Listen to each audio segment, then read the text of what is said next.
Hello students, good afternoon. हम देख रहे थे कविता 11वीं समता की और इसके लेखक है मुकुटधर पांडेय। हमने यहाँ तक देखा था कल कि जो अमीर लोग होते हैं उनको बिल्कुल भी दुख होता नहीं कोई भी प्रकार का। वे क्या खाते हैं? हलवा पूड़ी। वे खाते हैं हलवा पूड़ी, दूध मलाई ताजी। इन्हें नहीं मिलती पर सूखी रोटी और भाजी। किसे नहीं मिलती सूखी रोटी? तो यहाँ पे गरीबों को, दरिद्री लोगों को, उनको सूखी रोटी भी नसीब नहीं होती, ऐसा बताया है। और अमीर लोग क्या करते हैं? दिन रात बंगलों में रहते हैं, एसी में रहते हैं, उनको कोई चीज़ की कमी नहीं होती और खाने के लिए हलवा पूड़ी मिलता है। उसी प्रकार ताज़ी दूध की मलाई और सब कुछ उनके पास होता है। उनको दुखों की कोई भी उम्मीद नहीं रहती, कोई प्रकार का दुख होता ही नहीं। उसी प्रकार बताया है कि गरीब लोगों को सूखी रोटी भी बहुत मुश्किल से मिलती है। आया समझ में यहाँ तक? अब हम आगे का देखेंगे आज। वे सुख से रंगीन कीमते ओढ़े शाल दुशाले, पर इनके कंपित बदनों पर गिरते हैं नित पाले। क्या कहा इसके अंदर? वे सुख से रंगीन कीमती ओढ़े शाल दुशाले। कौन लोग? जो महलों में रहते हैं, जो अमीर लोग हैं, वो क्या करते हैं? जब ठंडी का मौसम आता है, जब शिशिर ऋतु का आगमन होता है, उस समय ज़्यादा ठंडी होती है ना, उस समय पे उनके पास में ओढ़ने के लिए क्या होती है?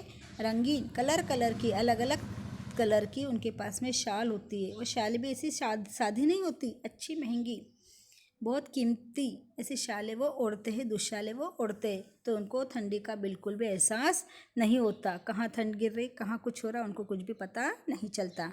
लेकिन क्या कहा है आगे कि जो गरीब लोग हैं उनके नसीब में एक चादर भी नहीं होती। उनको रास्ते पर, सड़कों पर, ऐसी जगह पर सोना पड़ता है।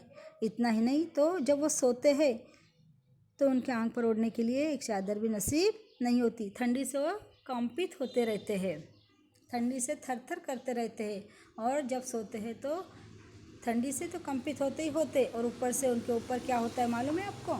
सवेरे सवेरे की ओस की जो बूंदें गिरती है तो वो भी उनको सहन करना पड़ता है, और ज़्यादा ऊपर से ठंडी उनकी आंख पर आती है। आया समझ में? अब आगे कई पंक्तियाँ देखो। वे है सुख साधन से पूरी सुघर घरों के वासी, इनके टूटे फूटे घर में छाई सदा उदासी। क्या बताया इसके अंदर? कि वे लोग यानी जो अमीर लोग हैं, धन संपत्ति वाले, उनके घरों के अंदर, उनके घर कैसे है? सुघर है, बहुत अच्छे अच्छे घर है उनके। उनको किसी प्रकार की घर के अंदर कोई प्रकार की कमी नहीं होती उनके घर में। उनके यहाँ पे बहुत सारे अच्छे अच्छे प्रकार के बर्तन भांडे भी होते हैं। लेकिन और उनको उधर यानी पेट, उनको पेट की भी चिंता नहीं होती। उनके पास में सब कुछ है, उनको कोई कमाने की आवश्यकता नहीं है, क्योंकि उनकी पुनवानी इतनी ज़बरदस्त है। उनको ओढ़ने के लिए, खाने के लिए, पीने के लिए हर चीज़ उनके पास में रहती है। लेकिन क्या बताए, जो धनिक वर्ग के पास में सब कुछ है, लेकिन जो गरीब है, दूसरी तरफ जो गरीब लोग हैं उनके घर कैसे है? टूटे फूटे घर है, टूटे फूटे घर है उनको रहने के लिए जगह भी नहीं होती। झुग्गी झोपड़ी बनाते हैं, एक कॉटन कपड़े की बनाते हैं या ताड़पत्री की बनाते हैं, ऐसी झोपड़ियाँ बना के उसके अंदर वो लोग अपने बच्चों के साथ रहते हैं। जो बच्चों के साथ में उसमें रहते हैं तो उनको कोई सुविधा नहीं होती वहाँ पर, कोई अलग अलग प्रकार के किसी के रूम्स या कुछ चीज़ वहाँ पे उनके पास में सुविधा हो ही नहीं सकती, क्योंकि सोने के लिए जगह नहीं है तो सुविधा कहाँ से करेंगे वो लोग। तो ऐसे लोगों के पास में, ऐसे गरीबों के पास में कोई सुविधा नहीं है, तो उनके चेहरे पर क्या दिखेंगी हमको? हमेशा छाइए उदासी। क्या दिखेंगे उनके चेहरे पे? उदासी दिखती है। और जो अमीर लोग हैं उनके चेहरे पे हमेशा हंसी खुशी दिखती है, क्योंकि उनको कोई चीज़ की कमतरता नहीं है, इसलिए। आया समझ में? वे है सुख साधन से पूरित सुगर घरों के वासी, इनके टूटे फूटे घर में छाई सदा उदासी। किसके घर में? गरीबों के घर में टूटे फूटे घर होने से, झुग्गी झोपड़े में रहने वालों के यहाँ कोई प्रकार की सुविधा नहीं होती, और सुविधा नहीं होने की वजह से उनके चेहरे पर हमेशा उदासी दिखती है, नाराज़गी हमको दिख पड़ती है। समझ में आया यहाँ तक? चलो अब आगे जाएंगे। पहले हमें उधर की थी चिंता, पहले हमें उधर की चिंता थी, न कदापि सताती। देखो पहले क्या बताया कि हमको उधर की चिंता, उधर है ना पेट, कभी पहले हमारे पहले के ज़माने में हमारे पेट की कभी भी चिंता नहीं थी, चिंता सताती ही नहीं थी। पहले का समय ऐसा था कि प्रकृति हमारे को बहुत साथ देती थी, हर समय प्रकृति हमारे को साथ देने की वजह से हमारे को चिंता नहीं रहती थी। और आज क्या हो गया, माता सम थी प्रकृति हमारी पालन करती जाती। उस समय जो प्रकृति थी, ये जो सृष्टि हमारी, ये सृष्टि के अंदर हर समय जो पिकता था, जो पीक आता था, तो वो पीक में इतना रस रहता था, इतना सत्व रहता था कि हमारी आज खाने के बाद में 3 दिन तक खाने की इच्छा भी नहीं होती थी। लेकिन आज का समय परिवर्तित हो चुका है। आज शुद्धापूर्ति तो हो ही नहीं रही है हमारी। शुद्धापूर्ति के लिए हमारे को बहुत ज़्यादा कठिनाइयाँ हो रही है। पहले के समय में शुद्धापूर्ति की बिल्कुल चिंता नहीं थी। हम लोग किसके ऊपर निर्भर करते थे, तो प्रकृति के ऊपर। प्रकृति सारा हमको दे देती थी, वो हमारी माता की तरह हमारा पालन पोषण करती थी। माता सम थी प्रकृति हमारी पालन करती जाती। कैसी थी प्रकृति, माता के जैसी थी। जैसे माता अपने बच्चों का पालन पोषण करती है, बच्चों को कोई प्रकार की चिंता नहीं होती, उसी तरह से पहले की जो पृथ्वी थी, प्रकृति थी, वो प्रकृति हमारा पालन पोषण करती थी। लेकिन आज क्या हो गया, प्रकृति ने पलटी खा ली, है ना। समय बदलता चला गया। प्रकृति के अंदर जो पहले सत्व था, वो सत्व हमने कम कर दिया उनका।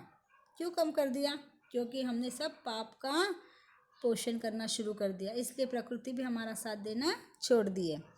ठीक है, अब आगे की पंक्तियाँ देखेंगे। हमको भाई का करना उपकार नहीं क्या होगा, भाई पर भाई का कुछ अधिकार नहीं क्या होगा।